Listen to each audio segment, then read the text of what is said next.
చంటి ఎదురు రావడం వల్లనే కోర్టు విషయంలో గెలిచాను అన్న చెంచలమ్మ ఊహించుకుంటుంది. అది గుర్తు చేసుకొని ఎందుకైనా మంచిది ఈరోజు నా కోడలతో నేను గెలిచి రావాలి అని చెప్పేసి చెంచలమ్మ చంటి ఇలా రా అనగానే అమ్మగారు వస్తున్నాను. ఏంటమ్మగారు నేను రచ్చబండకు వెళ్తున్నాను ఎదురురా అనగానే అమ్మగారు నేను ఎదుర్రానా టైం మించిపోతుంది ఎదుర్రా అని చెప్పగానే ఆ మాట వినగానే కేశవ సంతోషపడుతూ ఉంటాడు. ఇక చాముండి, రవిబాబు, రేణుక, భవతి ఇక వాళ్ళ భర్తలు కూడా చాలా కోపంగా చూస్తూ ఉంటారు. పనివాడికి ఇంత మర్యాద అని చూస్తూ ఉంటారు.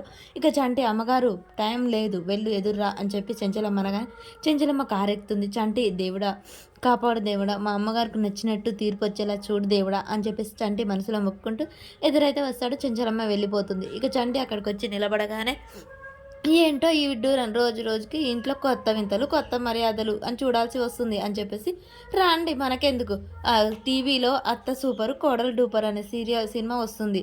అయ్యగారు ఏంటి నాకు భయం అవుతుంది నేను ఎదురొచ్చాను ఏం జరుగుతుందో ఏమో నువ్వు ఎదురొస్తే అంతా మంచిగా జరుగుతుంది లేరా మరి మీరే వెళ్ళలేదు ఎందుకు అయ్యగారు అనగానే అక్కడ జరిగేది ఏదైనా నేను చెంచలమ్మని దోసిలా చూడలేను కానీ మంచిగా జరుగుతుందని నా మనకు తెలుసు అనగానే చెంచలమ్మ సింధూర ఇద్దరు ఒకరినొకరు చూసుకుంటూ కారులో అయితే వెళ్తూ ఉంటారు.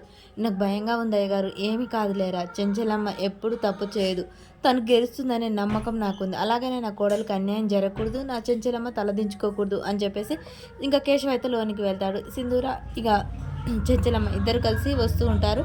ఈ లోపే ధర్మపిండ కాడికి అందరూ వస్తారు. విజయమ్మ కారు వచ్చి అక్కడ ఆగుతుంది. ఇదేంట్రా ఇక్కడికి విజయమ్మ గారు వచ్చారేంటి చెంచలమ్మకు విజయమ్మ గారికి పడదు కదా అలాంటిది విజయమ్మ గారు ఇక్కడికి వచ్చారేంటి అని చెప్పేసి అక్కడ ఉన్న ప్రజలంతా చెవులు కొరుక్కుంటూ ఉంటారు. ధర్మయ్య భార్య విజయమ్మ వైపు చూస్తూ ఉంటారు. అందరూ విజయమ్మ అక్కడికి రాగానే దండం పెడుతూ ఉంటారు. ఇవాళ ఏం జరుగుతుందో ఏమో ఒకవేళ చెంచలమ్మ గారు ఓడిపోతే చూడాలని తను వచ్చిందేమో అని చెప్పేసి అక్కడ కొంతమంది మాట్లాడుకుంటూ ఉంటారు. ధర్మయ్య భార్య దండాలు పెడుతూ ఉంటారు. ఇక అక్కడికి వచ్చిన విజయమ్మకు అందరూ నమస్కారం పెడుతూ ఉంటారు.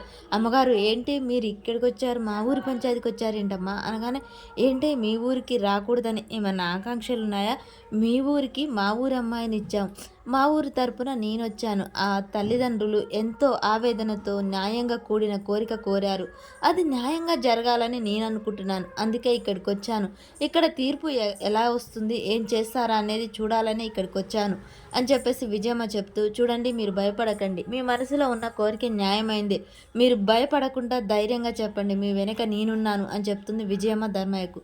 మరి ధర్మయ్య భయపడకుండా సింధూరని లాక్కెళ్తాడా